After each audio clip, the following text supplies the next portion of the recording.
Now for today's program. Dr. Suzanne Brown-Fleming joined the United States Holocaust Memorial Museum in 2001 and oversees its international academic programs, which ensure that the field of Holocaust studies remains vital and vibrant around the world. Dr. Brown-Fleming leads the museum's Vatican Archives initiative. Shana Penn is Executive Director of San Francisco Bay Area-based Taube Philanthropies, which proudly supports the U.S. Holocaust Memorial Museum's Vatican Archive initiative. Shana is a visiting scholar at the Graduate Theological Union Center for Jewish Studies and author of an award-winning book, Solidarity's Secret: The Women Who Defeated Communism in Poland. In the late 1990s, Shana worked in communications at the Holocaust Memorial Museum. Please welcome Dr. Suzanne Brown-Fleming and Shana Penn. And hello, everyone. And hello again, Suzanne. It's great to see you. And I'm really so delighted to be able to have this conversation with you and learn more about your work at the Holocaust Museum, and also to explore the remarkable ways in which your professional and personal lives interconnect. It's really something. This is particularly evident, I think, in your current and perhaps most ambitious project to date, and that's mining the Vatican's so-called secret archives of Pope Pius XII, the archives that span his tenure through World War II, the Holocaust, and into the early Cold War years. So I'd like to begin with talking to you in your historian's hat. Tell us, what is this Vatican archive? What's the arrangement between the Vatican and the Holocaust Museum? And what is your assignment, this most consequential work? Thank you so much for the question. I think that much of the world was very excited to hear in March 2019 when the Holy Father, Pope Francis, said that he would open the archives for 1939 to 1958. And he said quite famously, the church is not afraid of history. And really for decades, various groups, both Catholic and Jewish and others, were requesting that these critical archives for the Nazi years, the war and the post-war be released. So this was a huge moment and one that we had been thinking about at the Holocaust Museum for a long time. We work with archives all over the world, and we have what we call copy collections. It means we have arrangements with archives all over the world to digitize portions of those records and make them available in Washington. So naturally, our first thought was, well, what is in these papers and how can we see whether we can make digitized copies also available for research in Washington, D.C. So as soon as we could, March 4th, 2020, the archives opened, and then literally 4 days later, somebody in the Holy See's Secretariat of State got COVID and they closed. So unbelievably, decades after waiting, 4 days open, then closed. But by June 2020, they were back again. And October 2020 was the first visit. And I was really delighted to be the second American in the archives at that time. And what we're doing there specifically is, threefold. We are working at the multiple Vatican archives to try to survey the holdings, to look through their indexes and to look through papers that are identified in the indexes and see what we would like to work with the various archives to copy. We're also trying to conduct and follow the research that scholars have been doing over the last 3 years.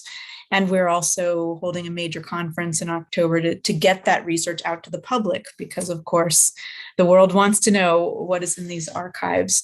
I had mentioned briefly archives plural.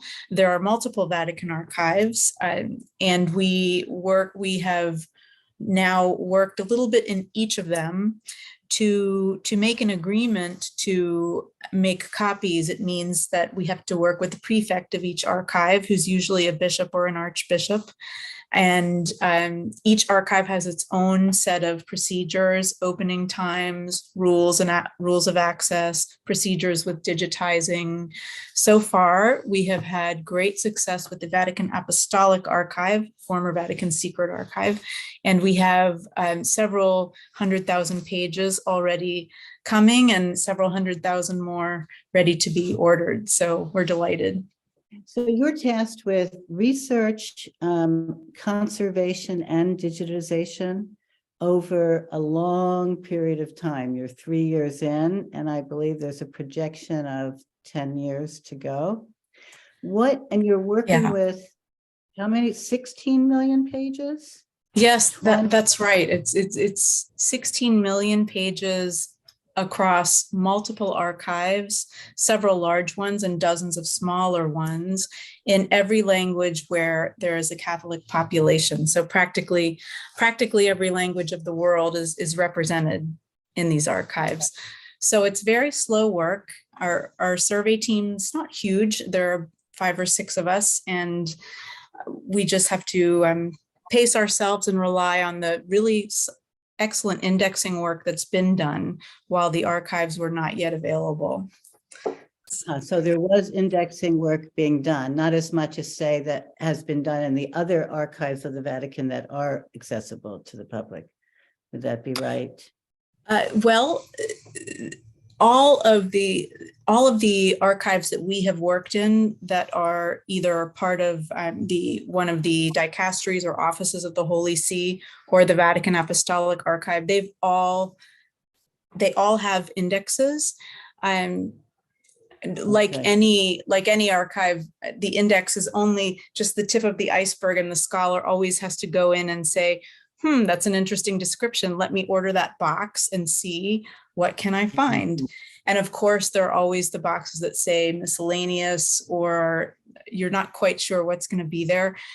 And most, I should emphasize too, and in today's day and age, some researchers are used to walking into an archive and working with digital copies. It's not so in most of the Vatican archives. There is an exception. The Archive for Secretariat of State has researchers work with digital copies, but in all the others, and frankly, I kind of love it. It's exciting. You're still working with paper, and it's leaving a little film on your hands sometimes. And last week in the Vatican Apostolic Archive, next to me was somebody with a 12th century manuscript, and there are paintings of 100 years old, and you feel like a sleuth in many ways. You're working with paper that the Pope's hands have held, that his top officers have held, that all the sostitutos, the secretaries have held. So it's a lot of fun, but it's not fast. Right. I mean, I love archives too. This is probably too technical for some people who are listening, so we're going to move more into the content now. Sure. So this is something that also for the Taube Philanthropies is meaningful. The archival aspect and the content. So what's in there? What are you discovering? I mean, this was World War II and the Holocaust. And I mean, wasn't the Pope anti-Nazi? I mean, what was going on there? I'm going to try to say it clearly and simply when, of course, we know these are such complex issues. The position of the Holy See or Vatican was one of neutrality or impartiality. This was a centuries-old tradition that meant that the Holy See, the Vatican's government, made treaties called concordats with every type of regime that existed, be they far to the right, far to the left, somewhere in the middle. The purpose of these treaties made by the Holy See or the Vatican with other governments was to protect the rights of the Catholic Church. So Mussolini and Hitler had treaties with the Vatican. The purpose of these treaties one made in the late 1920s with Mussolini, one made in 1933 with Adolf Hitler. The purpose was to protect the rights of the church. Of course, both dictators violated this all the time. As for both Pius the 11th and 12th, the popes from 1922 to 58, neither had any love for Nazism. Some tenets of Nazism, such as the racial ideology, directly clashed with Catholic teaching, yet both felt they had to work with the governments they had to protect the rights of the church. And issues of concern to the Jewish people were, I would say, not a priority for either pope. Right. So was this protecting the rights of the church within Italy or wherever the church was existed? Wherever the church communities were. Yes, concordats or treaties were signed country to country. So there was the Holy See had a treaty with Italian fascist Mussolini. They had a treaty with Nazi Germany. They had a treaty with multiple countries across Europe to protect the rights of the church. So it was a business as usual approach to what became an unprecedented type of regime, willing to go to unprecedented levels of criminality. And the old methods proved to be not enough, I would say. Right. So it protected, say, church property, but didn't necessarily protect Catholics in different countries, because weren't Catholics persecuted by the Nazis? They were, and these treaties proved to be pretty useless. Both Mussolini and Hitler violated them all the time. With Nazi Germany, the Concordat or treaty was made in July 1933, and already that summer, Catholic youth groups in Bavaria were being beaten up, and the rights of the church were violated all the time. We know about priests in concentration camps. We know about property being confiscated. We know about all kinds of aggressions against the Catholic Church, though it can't be compared to the kinds of the onslaught that Jews across Europe faced. So, you know, I think what we see in the new archives bears up what we thought we knew, in the sense that the Holy See and Eugenio Pacelli, Pius XII, his predecessor Pius XI, they hoped that the approach of diplomacy and treaties would work. It didn't work. And then a new approach was needed. But what was that approach, or there wasn't an approach? Gosh, it's so, you know, the Vatican was one of the best informed and governmental entities. The Vatican is a city state, so it's got the role of the chair of St. Peter, its religious role, but it's also a city state. So it's got a government. It's a government. It was receiving reports at a very detailed level, very quickly, all the way through the Mussolini, through the fascist period in Italy, from 1933 onward, with violations against both Catholics, Jews, and many others, communists, socialists, homosexuals in Germany. In real time, it had all the information right at hand.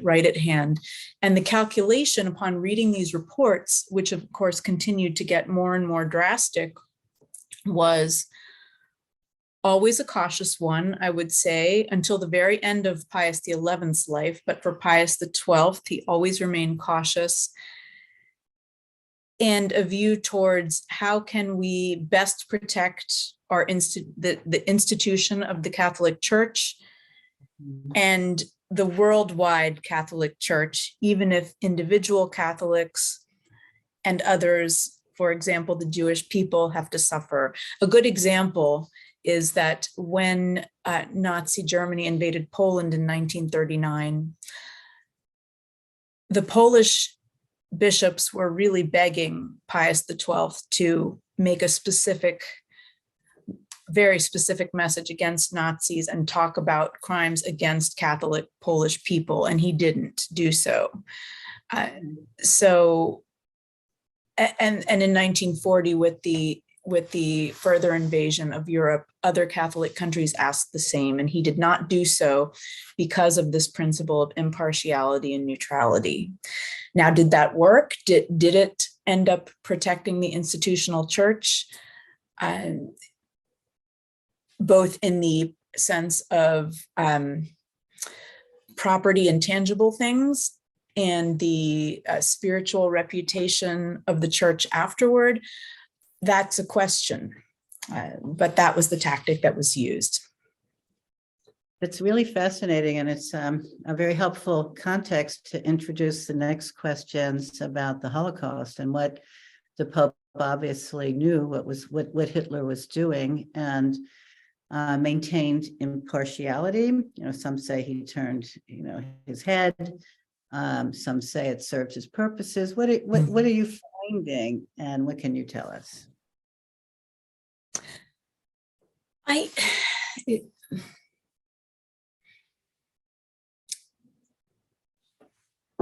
If I had to give a general impression from what I have read, we are not talking about a man who was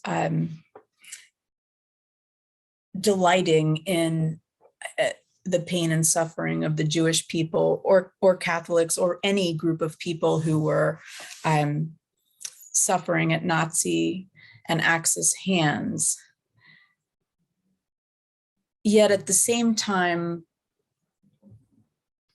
protecting the survival of the physical church, its physical buildings, its ability to provide the sacraments to Catholic peoples, protection of some semblance of Catholic life, that always remained paramount.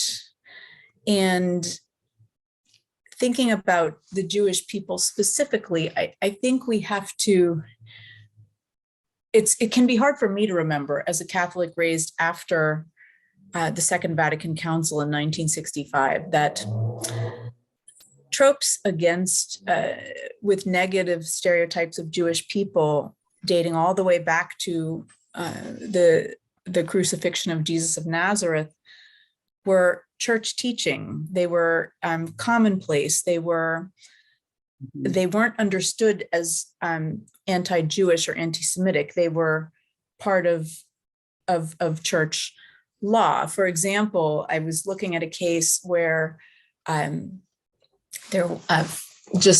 try to be brief about it, but Father Marie Benoit, who is recognized as righteous among the nations at Yad Vashem for rescuing Jews, not baptized Catholics, but Jews, attempted to have a set of what we would today call Jewish-Christian dialogue meetings in 1944 in Rome after Rome was liberated. And his superior said, by the 1928 Code of Canon Law, you're not allowed to do this. We can't have meetings with Jewish rabbis where they're treated as equals because the New Testament supersedes the Old Testament. So this is the thinking, and surely, and we see it in the post-war records too, in the new archives. This thinking, of course, also colored decision-making. It was probably easier to turn the other way if you were Catholic, if you'd always heard your Jewish neighbor had something to be suspicious about. Right. This is very complex to be able to hold these different attitudes together. Yes. Yes. It's and I'm familiar with it from my work in Poland, because the traditional classic anti-Jew prejudices. At the same time, Jews were hidden by ordinary people, by Right. parishes, convents. So many people survived as a result of church institutions. Yes, and this was true on Vatican property as well. Some figures say up to 6,000 Jews were hidden on Vatican property. Of course, some were baptized and defined as Jews by the Nazi and Axis regimes, but still. And this is what I meant by it's. I don't. Certainly, at the highest levels of the Vatican, I don't think there was a joy at seeing what was happening to the Jewish people. There was a feeling of a sorrow that this was happening, but no steps were taken to do something. So during an incredibly immoral time, there's no moral force. Yeah. Right. So, you know, one of the things when I think about you and your work in this work, you know, I find there's something, I don't know, something kind of beshert about what you do. And that's, for those who don't know, that's Hebrew for destined or meant to be. And because you who were pursuing graduate studies focusing on the church and German Catholics and the Holocaust, and now you're knee deep in the Vatican materials, going through these questions, you know, I'm sure again and again. And so I'm just wondering, what informed your decision to become a Holocaust historian? And how did that, that's an interesting story to hear, I'm sure. It was really a total accident, I have to tell you. My mother is German. I grew up speaking German first as my first language and spending my summers in Germany. And like many German families, anything before 1945 was usually not a dinner table topic. But I didn't know that because if it's not a topic, it's not a topic.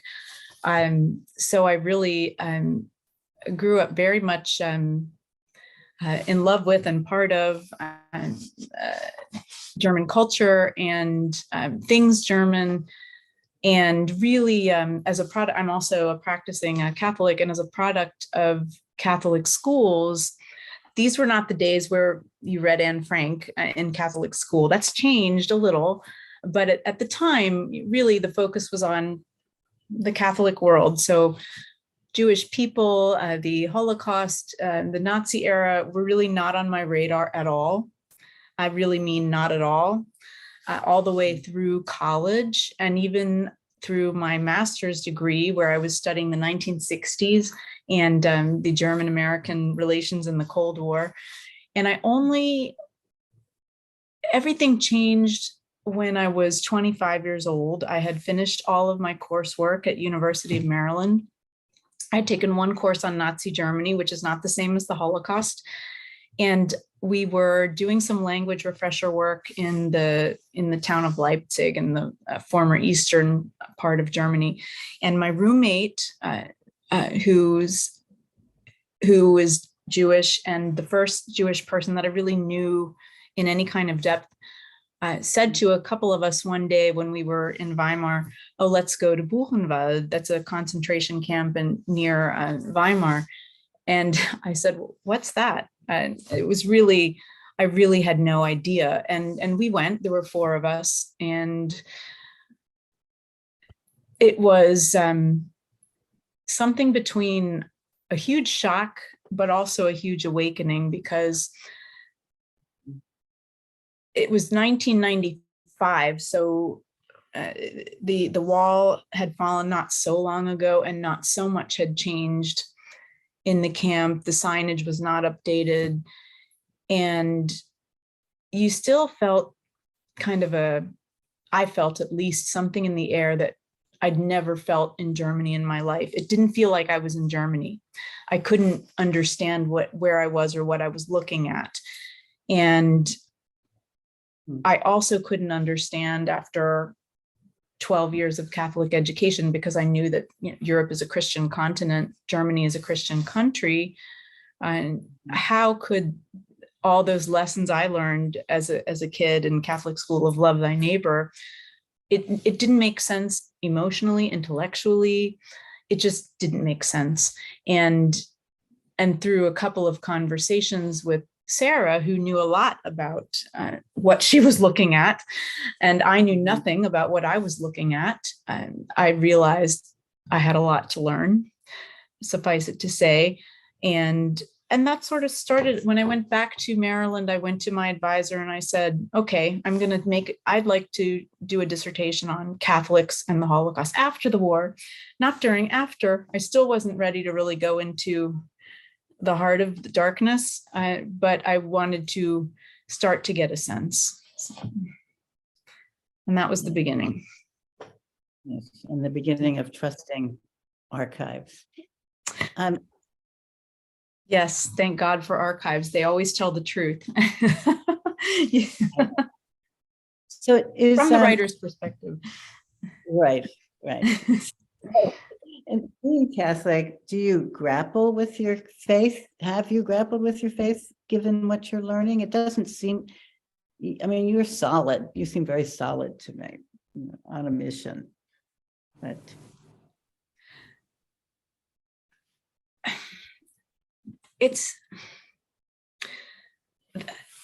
I think, I was lucky in the way I was raised because my mom, my German mom, she was always very,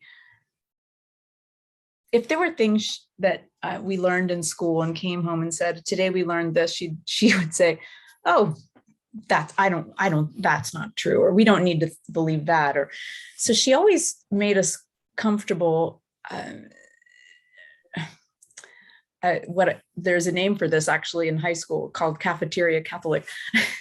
we always did feel comfortable saying, I'm not sure I believe that part, but we felt comfortable still going to church. Our children my husband's Catholic as well. Our children go to Catholic school.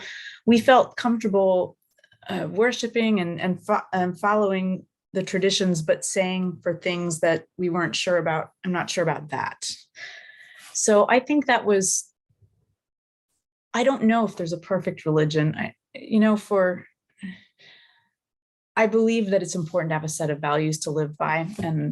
But yes, I have many doubts. Yes. Well, within Judaism, some of us are allowed to pick and choose too, which is part of. But this was actually so interesting for me. I've been at the museum since 2001, and I met more and more practicing Jewish colleagues, and they would question, and I would say, "Are you? Wow." That's a Catholicism is more of a it's a hierarchical structure. So that was fascinating for me. That was really fascinating for me. Understood.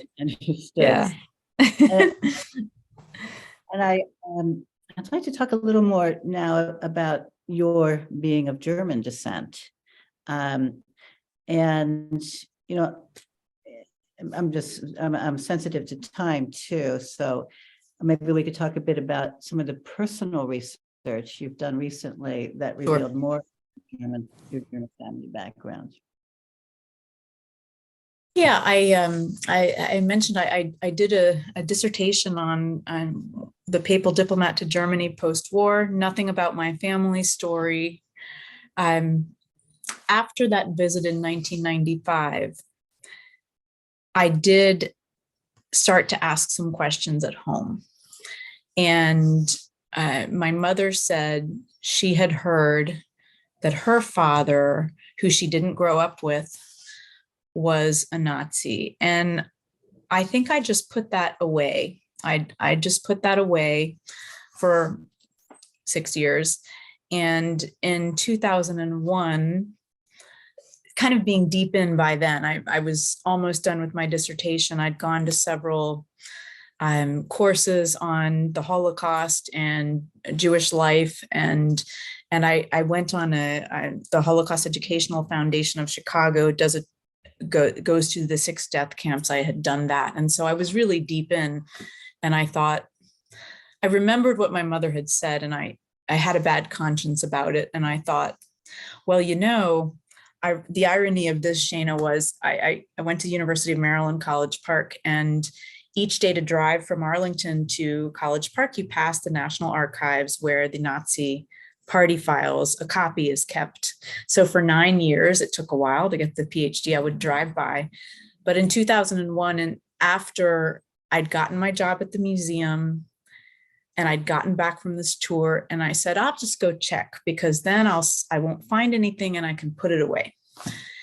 But I did find something, and I found my biological grandfather's Nazi party file. He was joined in 1927. We call these the old fighters, and was a believing, practicing, fairly powerful Nazi in the area of the Mosel, the district Moselland. He, in 2016, many years later, I got his papers also sort of by accident to get the details. I knew only from 2001 to 2016, I knew he had been a Nazi. His card file was there. But that was a few small details of some awards he'd gotten. That was it. And then in 2016, I received his private papers, also accidentally, more or less. And his career was, I'll just give quick snapshots in this district that was called the Moselland at the time. He was something called the Gaufachwalter for the German Labor Front, responsible for confiscation of property to build a set of camps between France and Germany called the West Wall. He himself was responsible for supplying and helping build and stock and check the records for 120 camps with 120,000 people. Inmates, first German conscripted workers, then forced laborers, then slave laborers as the war went on. He volunteered to fight in Russia. He was in an anti-partisan unit. He was in American custody as a most guilty Nazi after the war for 2.5 years. And he never gave up his beliefs, as I saw in his papers after the war. He never, the Nazi years were the best years of his life, and there were no regrets afterward. So this, after working at the museum since 2001, was a bit of a, I'm still working on what it means, really. And I'm trying to continue to use these personal papers as a way to research his trajectory. And actually in June, I'm going to the archive in Germany to look at his military record, because anti-partisan units are known sometimes for war crimes. And I want to see if that's the case here. So. And he was not Catholic? He was, and this is so interesting too. He came from a family of 800 years of Catholic practice, and he took the step in 1935 of leaving the church. You have to officially write to the German bureaucracy to say, take me off of your tax records. I'm not a Catholic anymore. And he did that in 1935. But he ended up being buried in a Catholic ceremony and in a Catholic cemetery at the end of his life. So. And so were most of your relatives, his relatives, were they Catholic? I mean, this is interesting. And maybe you could tell a little more about the historical context of, you're German Catholic, then there's Nazism. For a period of time, the Catholic Church says you can't be a Nazi. Then it says it's okay to be a Nazi. Can you explain all of that? Yes, I mean, it can be hard for us to imagine today, especially for Europeans. But during the Nazi period, most Germans were Christian, and 99.5% of the population were Christian, and went to church, and church life was an active part of social life and society. That's changed a lot since the 1950s, but at the time, usually your family had a religious tradition that was hundreds of years old. And in the case of my family, Catholicism was 100 years old, hundreds of years old practice. And it's funny, my branch of the family in America, we really didn't know anything about the Nazi record until I started looking into it. And we've all remained practicing Catholics, but most of my family in Germany, not all, don't practice anymore. And so I don't know right. if there's a correlation there.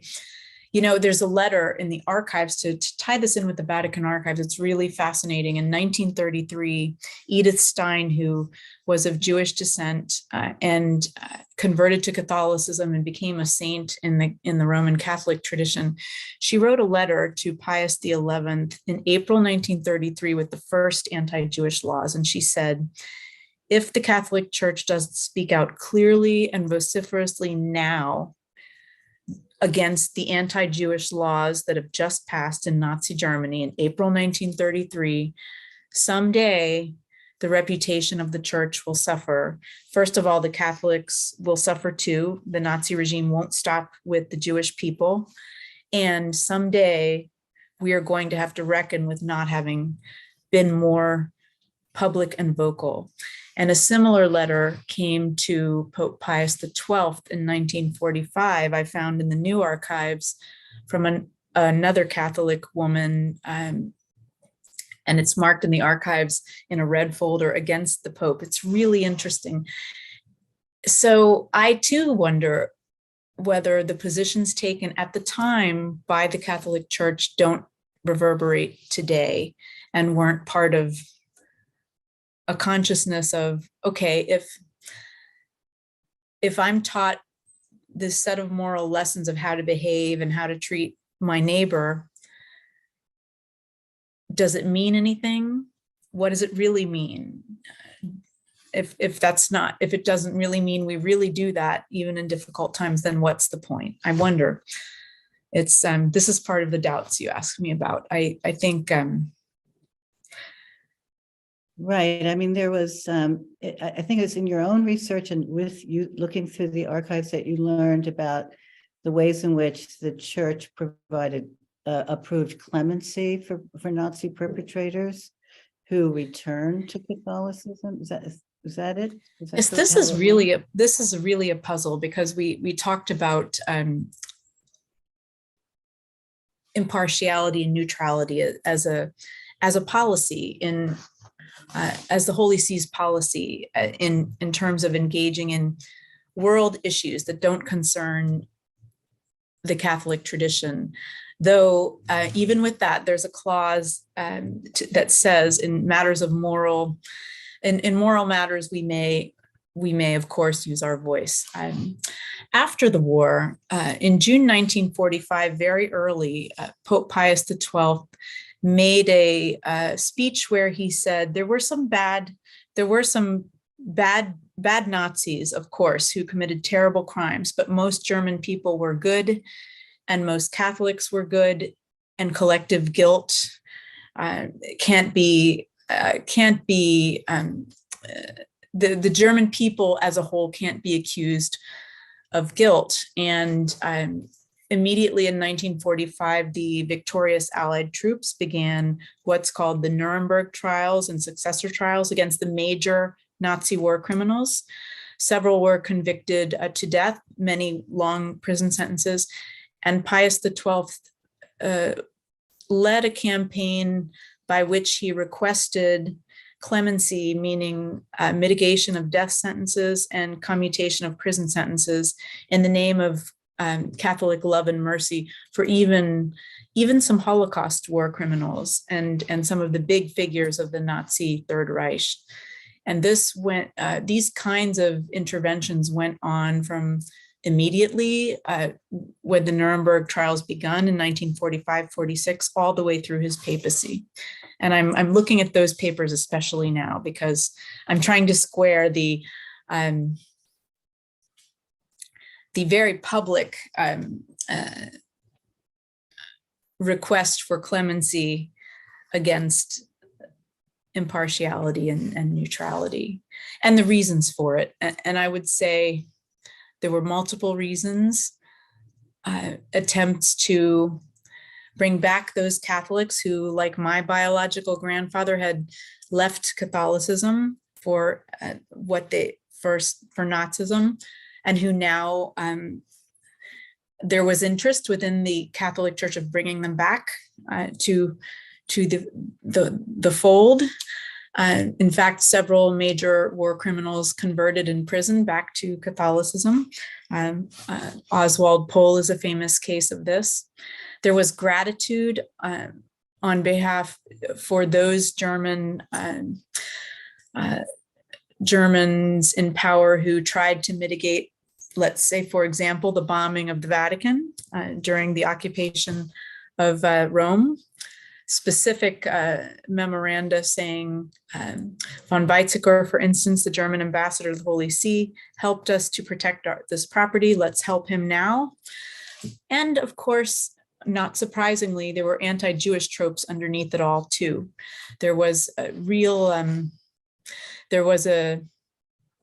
one memorandum, there was the second in command, future Saint Pope Paul VI, Giovanni Battista Montini, wrote to his papal diplomat in Germany, "We hear that Jews are controlling the American military government and the Nuremberg trials. Is it true? Can you supply the names of these people?"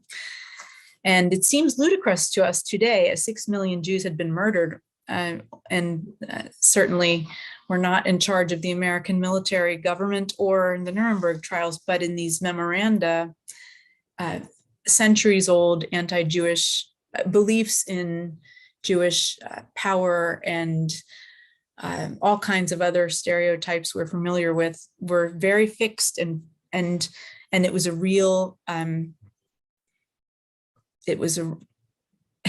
to the writers, it was a real question, which was a little bit shocking to me.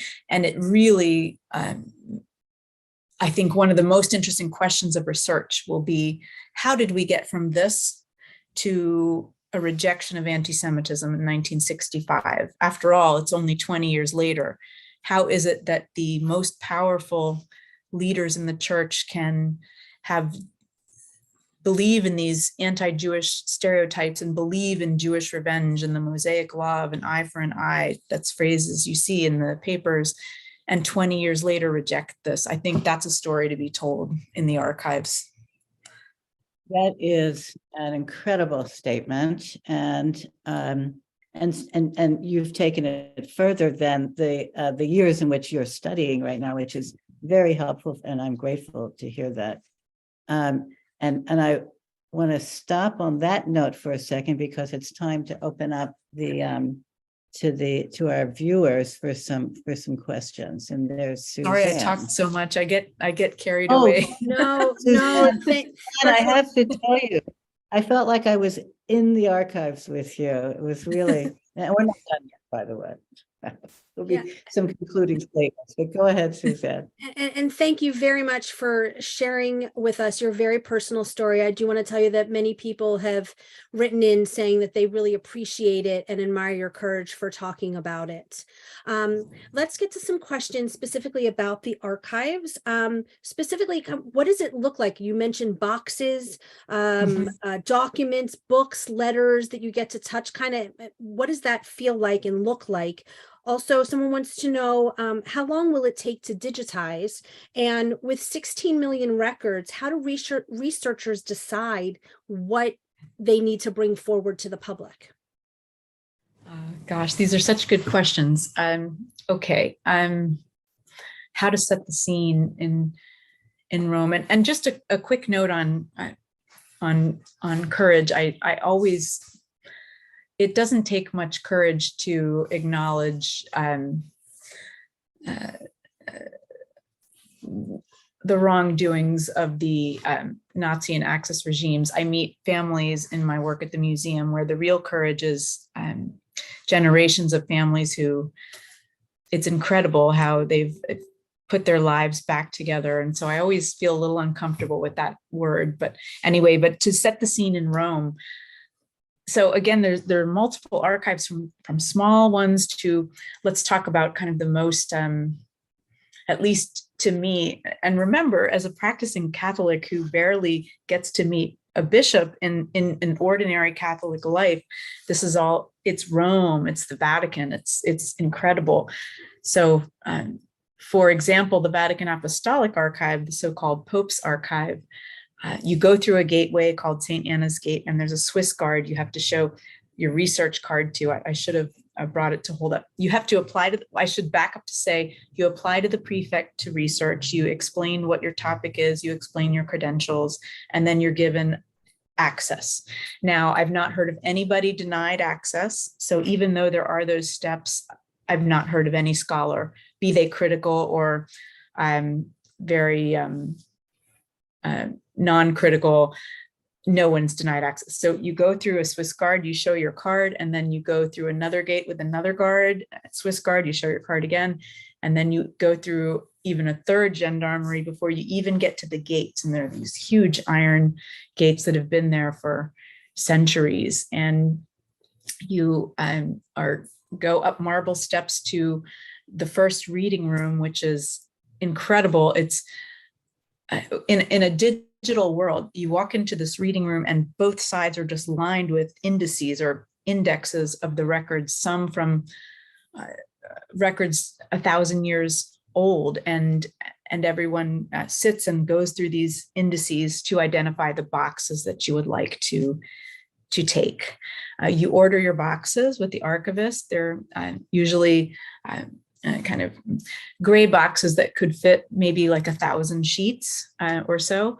And you go into the next room to read those. And you, like I had mentioned, you could be next to somebody working on hundreds of years old material. And you then are able to go through the box page by page. How do researchers decide what boxes to look at, or really even what indexes to look at, because you're in this room full of indexes?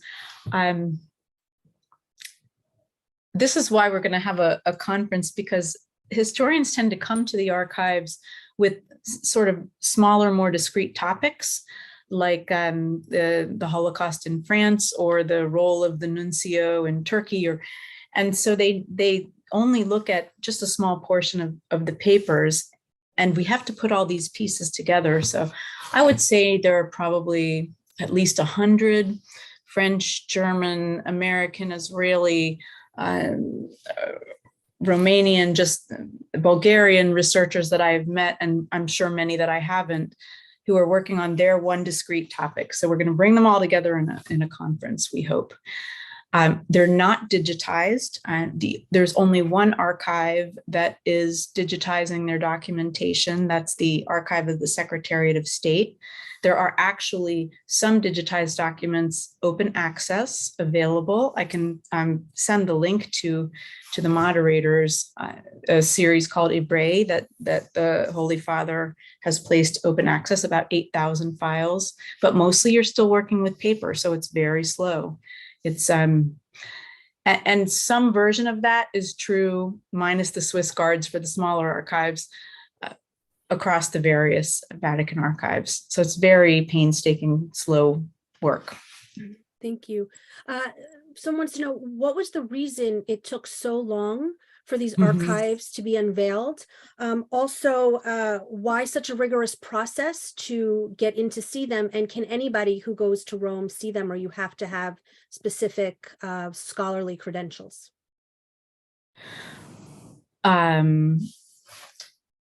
You definitely can't just walk in. All of the archives require an appointment. I should say that that's not so, post-COVID, that's not unusual anymore. our own museum. We used to have a kind of an open access reading room. It's still open access to any member of the public, but an appointment is necessary in the post-COVID world. You do need to register in various archives. Registration usually consists of writing to the prefect. There's a formal email address you write to, you explain who you are, what your credentials are, and what you want to see. Like I said, I've never heard of anyone being turned away. I think from an American mindset, the European archival world really is different. My experience with archives for years at the museum was you walk in, you ask about a certain thing, you go over to a computer terminal, you Google a little bit, and then you go over and you say, can I see this? And you maybe sign a piece of paper with your name. And European archives have always been more stringent than their North American counterparts. So the access restrictions are limiting, but they're not so different from the rest of Europe, I would say. And I think that the why did it take so long was a question. I don't think any of us know why Pope Francis in March 2019 made this move. Most papal archives, I should know the number, but I don't. I'm kind of like presidencies. Certain archives for certain years are closed for X number of time until after a person's death, and I don't know the number of years. These were actually opened early because of the pressure from the world to see these archives and to be able, after all, survivors are passing, and it's very important to know exactly what happened, and the fates of human beings are in these archives. I look at it a little bit differently. My sense from being so much here in Rome the last 3 years is there really is a desire to be cautiously transparent, if I can put it that way. Like researchers from all over the world are publishing things now, some not so flattering, and it's being allowed to happen. Nobody's being shut out of the archives, and the conference we're going to hold is going to take place at a pontifical university, and there is openness to transparency, and that's pretty unprecedented. And I think what I hope, the hope is that we get to a point where this topic is researched rigorously and carefully, like any other topic related to the Holocaust, and that the documents that reveal the picture get put together, and we can just say what the truth is, whatever those documents say, and be that a difficult truth to face, and it will be in some parts for the Catholic Church. Be there moments of celebration. I think we'll find those moments too, and everything in between, that we're just open to that. Thank you. Has your work with the documents that you've already had a chance to look at, has your work been altered or modified has the documents altered or modified your understanding of the subject or provided any new insights? It's a lot more complex than it sounds, that question. Well, I mean, so since my first encounter with the topic, the struggle has always been, okay, the church is a moral institution. It provides moral leadership for billions of more than 1 billion Catholics all over the world. You learn from a very young age what the different the ethical ways to behave as a Catholic are, and the respect for human dignity. But the church is also a city-state. It's a political entity, and those two things don't always work very well together. As we saw, I think the Holocaust-Era is rife with the dilemmas that being both of those things at the same time caused. And I think that every institution is best served by being as transparent about its past as possible and open about its past as possible. So I'm happy to be a part of that. And there's still a push-pull here in Rome.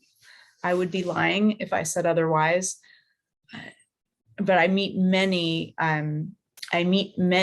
within the church who really do are for transparency and openness and a real discussion about what's in these archives. And that gives me a lot of hope. But it's hard sometimes. Real quickly, a few people have asked what language you are looking at for all of these documents. I tend to focus on the ones that include a lot of German. Most of the documents, the memoria, the summary documents from the nuncio or papal diplomat are usually in Italian, occasionally in Latin. So really being able to read Italian is pretty crucial. The documents attached to the promemoria to the Secretariat of State or kind of the Foreign Office of the Vatican are in whatever the language of that country or is. So for example, let's say if a priest was writing to his bishop, a German priest was writing to his bishop about the Nazis beating him up and closing down his youth group meeting, he would write it in German. Then the nuncio would kind of summarize it in Italian and send it on to the Secretary of State. But like I said, every language where there's a Catholic population, you'll find that language in the Vatican Archives. Thank you. And as we wrap up, if you'll allow me just two more quick questions. Yeah, sure. I would like to know, how do you maintain an professional emotional distance when you are spending I don't. time researching? Can't you tell? Thank you. And finally, and I'm sorry that there are so many questions, and I'm sorry we could not have time for all of them. But why is unlocking these archives so important? And what's the significance? What do you hope this will achieve? And Shana, to you as well, why was this so important for the Taube Foundation to support? What is the end result when there's already so much information and research that we know about the Holocaust? I mean, my answer to that, and I'll be really quick to give Shana time, it's a memorial to the survivors and their families who suffered unspeakably. I always like to dedicate to Randy Bram, who was a mentor of mine, a survivor from Hungary, and to Zev Weiss, also from Hungary, of Chicago. And because anti-Semitism is a huge problem today, and we can't forget that for 2,000 years, Christianity and the Catholic Church were part and parcel of anti-Jewish notions. Today, not so, but anti-Semitism is a threat to the Jewish people today. And to study the Holocaust history and to study the role of a moral institution and religious institution making decisions and sometimes failing in its decision-making, the world needs to know as we face the world we live in today. And the Jewish people need to be protected. And I would personally say the Catholic Church is in a position to try to do some good after many centuries of not doing good. And for me and Taube Philanthropies, we have an archives preservation philanthropic initiative. And most of the archives that we support with conservation, research, and digitization are Holocaust related. And they include the hidden archives of the Warsaw Ghetto, most recently, the Nuremberg trial archives are now digitized and web searchable at Stanford. Through our support, and others. What I think with the when I heard about the Vatican Archives opening up, and I think as Suzanne had pointed out, this is, I think, the last major archive that has opened, and especially since the end of the Cold War, and probably people remember some of the first archives that opened up were the KGB archive, and the International Rescue Committee, and others. So this is the last, and this is the one that contains so much information for us that is new and pertinent. You know, in the context of I and Taube Philanthropies do not believe that there's nothing more to learn about the Holocaust and World War II history and how it affects our lives. And there is the just the fundamental need for knowledge, transparency, truth, justice, all of the things that Suzanne represents and talks about.